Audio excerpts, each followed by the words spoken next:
Blia!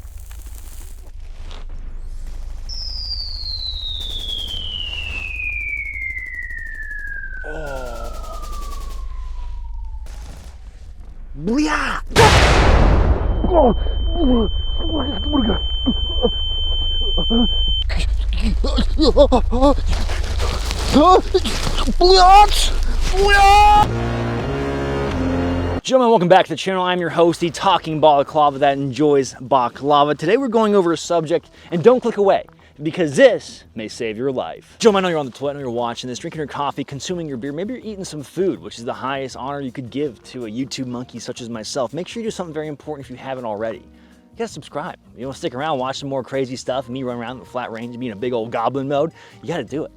If you want to support the channel in any way, shape, or form, Patreon is an excellent way to support the channel, as well as merchandise. This helps out greatly. Patreon, we do giveaways. We have a Discord. You can stay up late and talk about girls, or maybe a few feds in there. So don't incriminate yourself on the internet. Don't do it unless you really want to, or be weird. But not in my Discord, buddy. Early access to videos. Patreon users are going to have seen this video first, so very fun, as well as we just have a good time. Make sure you like and comment. I love reading those comments, so make sure you get down there. All right, let's get back to the video. But today we're going over medical gear, a very rudimentary, quick, low down look at this stuff. It's very important stuff because this could save your life. I recently saw a video, and I'm sure a lot of you guys have seen just horrific stuff coming out of the Ukraine-Russian conflict, but in particular, a Russian soldier has zip-tied his tourniquet to his kit. For the most part, you should have some basic rudimentary medical knowledge so that you don't get yourself killed. At least you can put on a tourniquet or seal your buddy's chest, right? So just some stuff like that. Now, caveat to this is that I'm not a medical expert myself. I know a little bit, but I don't feel comfortable imparting what dumb knowledge I know onto you guys. So I did have an expert that I wanted to bring on. Well, would I say expert? Ish. I have an expert-ish. I talked to him, and to me, I was like, he's smarter than I am. He's more qualified than I. He has a great background for this stuff, and he runs the Worst Responders meme page on Instagram. Matt, get over here, sir. Head on over here. Everybody, Matt of Worst Responders, thanks for taking the time to come onto the channel, sir, and kind of educate my audience on some basic medical stuff. Of course, yeah, thanks for having me. So it's hard to not look at that, at how wrong that is. Does this make you mad? Very. Okay, good. Well, that's perfect because we're going over the on the episode. Is this now a bad time to tell you that I exclusively run rats tourniquets? There's never a good time to say that. That's a joke.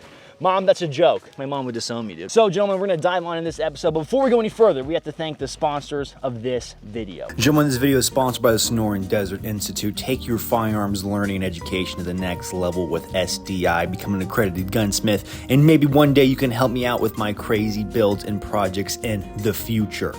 Okay, let's get back to the video. So I am a fellow that does believe in having people that have a good background and good training experience and that are vetted. So Matt, could you just, whatever you feel comfortable telling the audience, I know you're wearing a baklava like myself, so whatever you feel comfortable telling the audience about your background, your medical knowledge and stuff like that. Sure. I was a combat medic for about just under 5 years.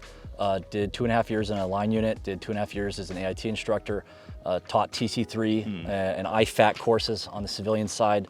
Got hired in the fire department, was there for a little bit. Always been passionate about EMS, medicine, combat medicine, field medicine, and kind of cutting the bullshit out of it that a lot of people see. Nice. I was on the law enforcement side, so it was always fun to watch the fire guys do their medical stuff, and I'd always call them whenever I could because I hated firefighters. Well, I envied them. I didn't hate them. I appreciate it. I envied them because I'd see them. Son of a bitch. I know. I'd see them smoking their cigars by the fireplace. I'm sitting in my patrol car, you know, hating life, and they're just laughing, smoking, and joking, having a good time. So it's like anybody that's diabetic, I'm like, oh man. Roll fire. See, I knew that was the truth. Let's dive on into what is the most like basic, getting my zero to hero kind of guy, getting him squared away as fast as we can with the right equipment. Yeah, so at the most basic level, it's called an IFAK, individual first aid kit. Anybody that deploys is going to get issued one. You're starting to see them very commonly issued in law enforcement. You're seeing regular people that's carrying them in their cars, but they consist of a few key components. Right, and I want to differentiate an IFAK from a boo-boo kit. An IFAK is for life-threatening stuff, right? And that's what we're worried about here. We're not worried about splinters, Band-Aids, scratches. We're worried about arterial bleeding, stuff like that. So if your medical kit doesn't have a tourniquet, a chest seal, a hemostatic agent like combat gauze or Celox, any one of those companies, if you want to be the one company I name, go ahead and feel free to sponsor us and I'll do that. Some kind of trauma shears to cut stuff off and get access, and some kind of gauze. Yeah. Those are really the key components. And yeah, you can add and scale up. Some people have chest needle decompressions. You get into a gray area doing that as a untrained, unqualified, or not working under a license. Yeah. Even having a medical cert, you can't necessarily do that stuff just willy-nilly. Yeah. So some of these things are things you're only going to do to your homies, your family, those you care about. Yeah. But those are the core components of what is in an IFAK, is life-saving stuff. Hypothermic blanket, a couple bucks, shove that on in there. It doesn't take up much space. So is there any sort of brands or anything like that these guys got to look for, any sort of like reputable buyers to go for? Sure. Yeah, North American Rescue. It's very common to see fake tourniquets being sold. They're about 35 bucks, maybe a little more, maybe a little less. Yeah. A lot of people will think they can find a cheaper option. They'll go on Amazon, they'll go on eBay. And now you're getting fake stuff. Yeah. I don't know about you, fun little fact, fake tourniquets don't work. Right. And just as good, doesn't really cut it on the medical side. We were talking about that. Like, I love your just as good spiel. It's like, hey, with this medical life-saving stuff, you don't want to do it. Give the audience your just as good spiel, because I loved it. Yeah. So Benji over at Green Feet Medical has a great point on this. Of there's this obsession about improvising in medicine, which is just it blows my mind, because you have purpose-built stuff.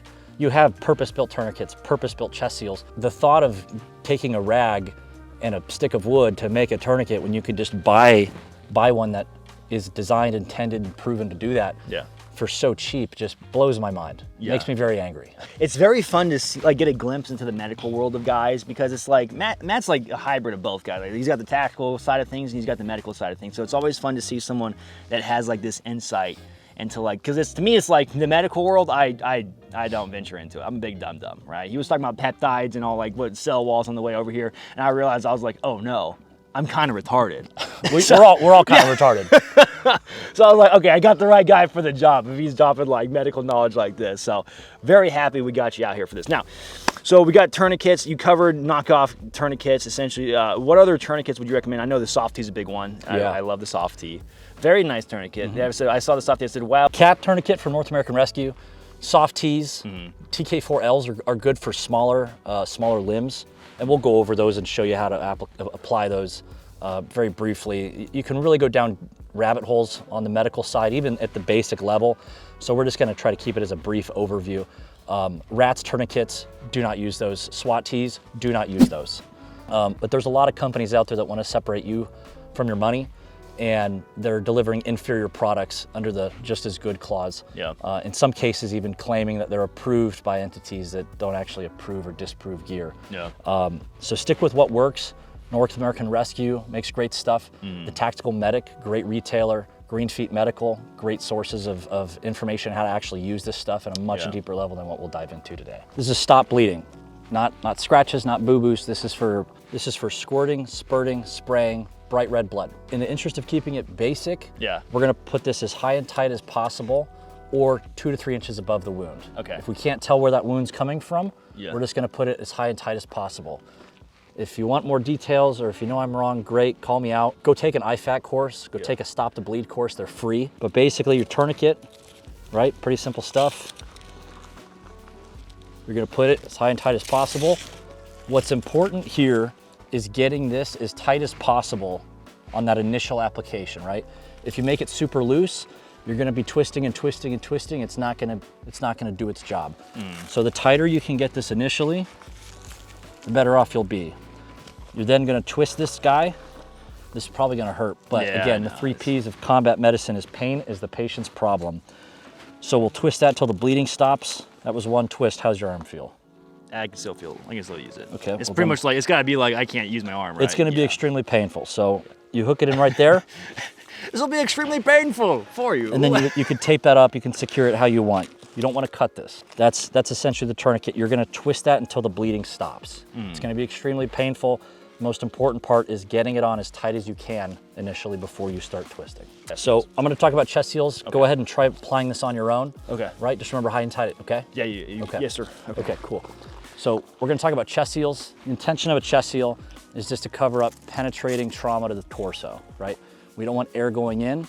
So I think I got it. Is this right? So we have a brief overview of tourniquets. Now let's kind of go to the chest seal part of the IFAK. So one thing I worry about with kind of like with the knockoff tourniquets, is there any sort of like knockoff chest seals that guys have to worry about? Not to the same extent. There are chest seals that are not as effective as some of the newer ones. Hyphen comes to mind.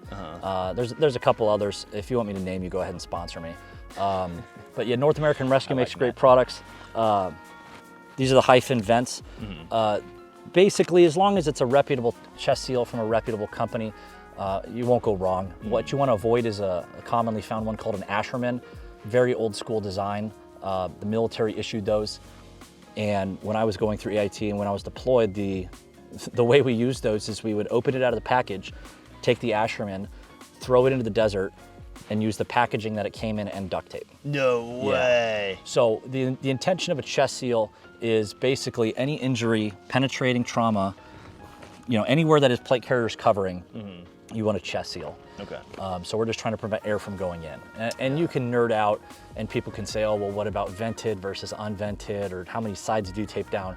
Just cover it. Yeah. We're to keep this basic, just go ahead and cover it if you see penetrating trauma. If there's one penetrating wound, what is there always? Two penetrating wounds. There's probably a two, right? So you're gonna look under armpits, you're gonna look on the back, gonna look all over, right? Yeah. That's where the shears come in handy. You can rip, do whatever you need to do. This is simple. You open it up, you peel the backer off, you stick it, and then look for more. If you need to, you can cut these in two. You can cut them into fourths, shove 2 or 3 of those into your IFAK. Again, they're cheap and they're lightweight. Gotcha. So that's the intention of a chest seal. Okay, dope. All right, so chest seal covered. Now we have, what's next? Oh, combat gauze. Or, Combat gauze. Now, okay, so agent. hemostatic. Okay, so I guess I'm just a big tampon guy, right? So can I use a tampon? If you want to die. Yeah, so the fun thing about tampons is they're meant to absorb a little bit of blood. Yeah. And the point of gauze and packing and combat gauze, whether it's the magical combat gauze or Celox or whatever hemostatic agent, or it's normal gauze, the purpose of that is not to absorb blood. We're trying to stop bleeding. You need pressure to do that. Yes. So people talk about using tampons. They're garbage people. Be gone. If you have a problem with this, debate me in the comments below. Where this debate comes from is gauze is not for absorbing, gauze is for adding pressure. Ideally, you use combat gauze, Celox. There's a couple companies making a hemostatic gauze. Yeah. Back in the day, I'm sure a lot of people think quick clot and they think, oh, it gets hot and it cauterizes the wound. That's not really how it works. I'm not going to bore you with the science of how it works. Okay. That's good. Okay. Yeah. My audience can only handle so much. Yeah, they're big chimps like me. Can't so we all? Yeah. Can't we all? I got you guys. Don't worry. One of us. Return to monkey. Goblin mode. Goblin mode. Basically, hemostatic agents are used where we can't get a tourniquet. Okay. Right. So your arm, something happens here. I can get a tourniquet up to here. I can get a tourniquet up to here, up to there. Right. Once you start talking areas that you can't get a tourniquet, that's when the hemostatic gauze comes in and you need to pack. Okay. Right. So we'll go into that as well. And then any other part of the IFAK the guy should have, anything you picked up? Like I've noticed stuff about your kit, like you just got your trauma shears on like a wire retainer. Like, so this stuff you picked up, like little nuggets of knowledge of like how guys, because I remember being on patrol as a beat cop. I did the ankle IFAK from Riker nylon gear. I don't have it on me, but I'd rock an ankle IFAK, help keep some of my up top line kits more streamlined. Because I know, like some guys started looking like tactical Timmy. I started off like that, but I like to streamline my stuff, keep them more less getting snagged essentially. Yeah, so. no, the AFAKs work great. We're big fans of those. Yeah. For regular everyday stuff, for patrol stuff, they work great. Yeah. I don't want to discount those at all. Okay. They're great. So I carry the shears here. My role as a medic is a little bit different than your role on patrol, or your role as a shooter, I should say. Right. So having something to cut stuff off people is great. Being able to access what you're trying to see. If there's just a bunch of blood on your leg and I don't know where it's coming from. What's going on? If it's a spicy mode, then throw that tourniquet on as high and tight as possible. Worry about it later. Yeah. If you have some time, or if it's no longer spicy, go ahead and expose it, and then you can go from there.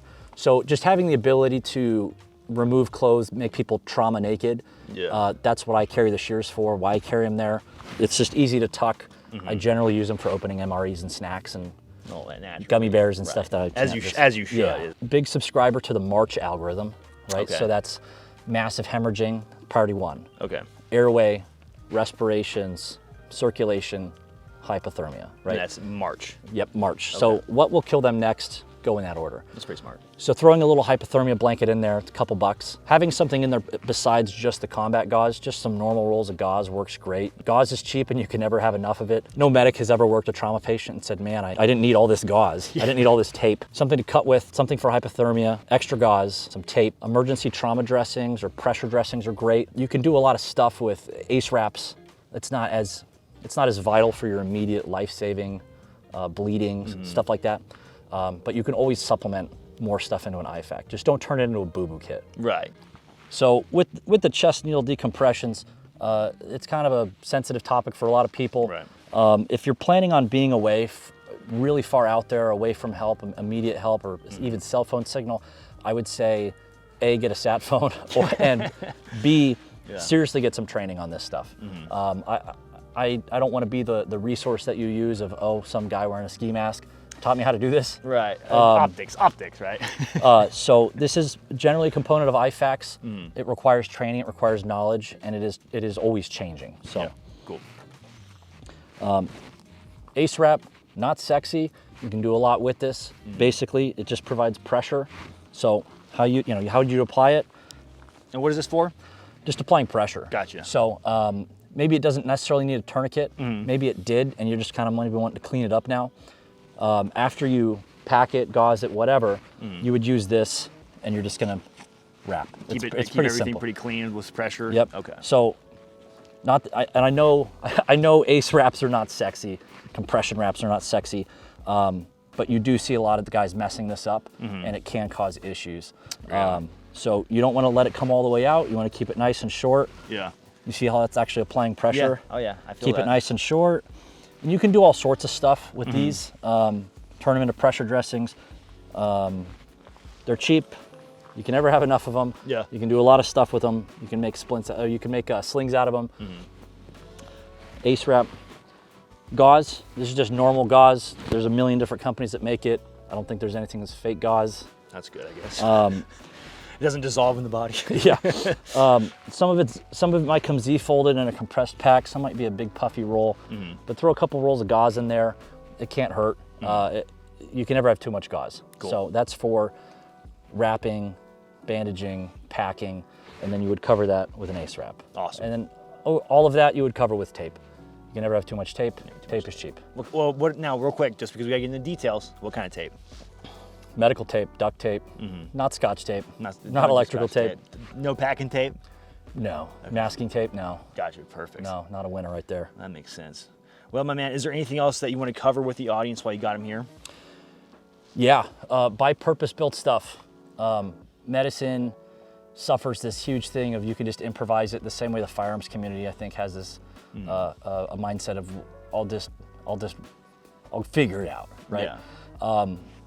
Being able to improvise stuff comes from knowing what needs to be done, knowing how to do it, and running out of intentional supplies to do those things. So again, Stop the Bleed, nationwide program. They're free. They happen all the time. Google Stop the Bleed. Go take a course. They're free. Yeah. If you like what you see, look for TC3 or IFAK courses near you. Go take one of those. They'll teach you far better than I can.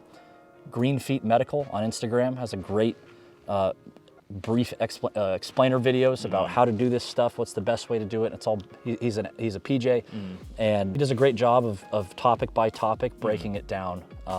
That we're just not going to be able to dive into in one video and still keep your attention. Right. You're probably listening to this and looking at other tabs by now. Right. So the sex appeal of like the medical crash course is never for my audience. At least for me, I was never like, I gotta look up all this medical knowledge. Usually, just like, okay, cool, we got it out of the way, let's go shoot. Like that's how it was. 100%. Yeah. But it's still like, hey, you gotta eat your veggies, dude. You gotta eat your veggies. Yeah. Before you can have your steak. So. Yeah. So get some training, get good supplies, avoid the fakes.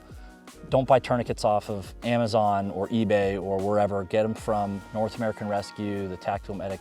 There's a million really good retailers out there that are selling non-fake tourniquets. So don't zip tie it to your. Oh yeah, don't do this. Oh well, Matt, I appreciate you coming on. Thanks for taking the time to share the info and your background and everything that you learned, because there are guys like you that are much more squared away than I'll ever be when it comes to this stuff. So it's always good to learn from the guys that know it.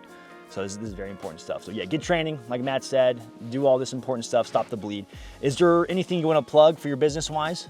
If you like lowbrow potty humor and you're in EMS or fire, give us a follow. Worst responders, we are the worst. They got some funny stuff. I was laughing even though I was never a EMS or fire guy, but it was pretty good stuff. Cool. Thanks for having me on. Well, thanks for coming on. It's a good time, man. Now we're gonna go. We'll just run off into the sunset together. You ready? I'm down. Let's go.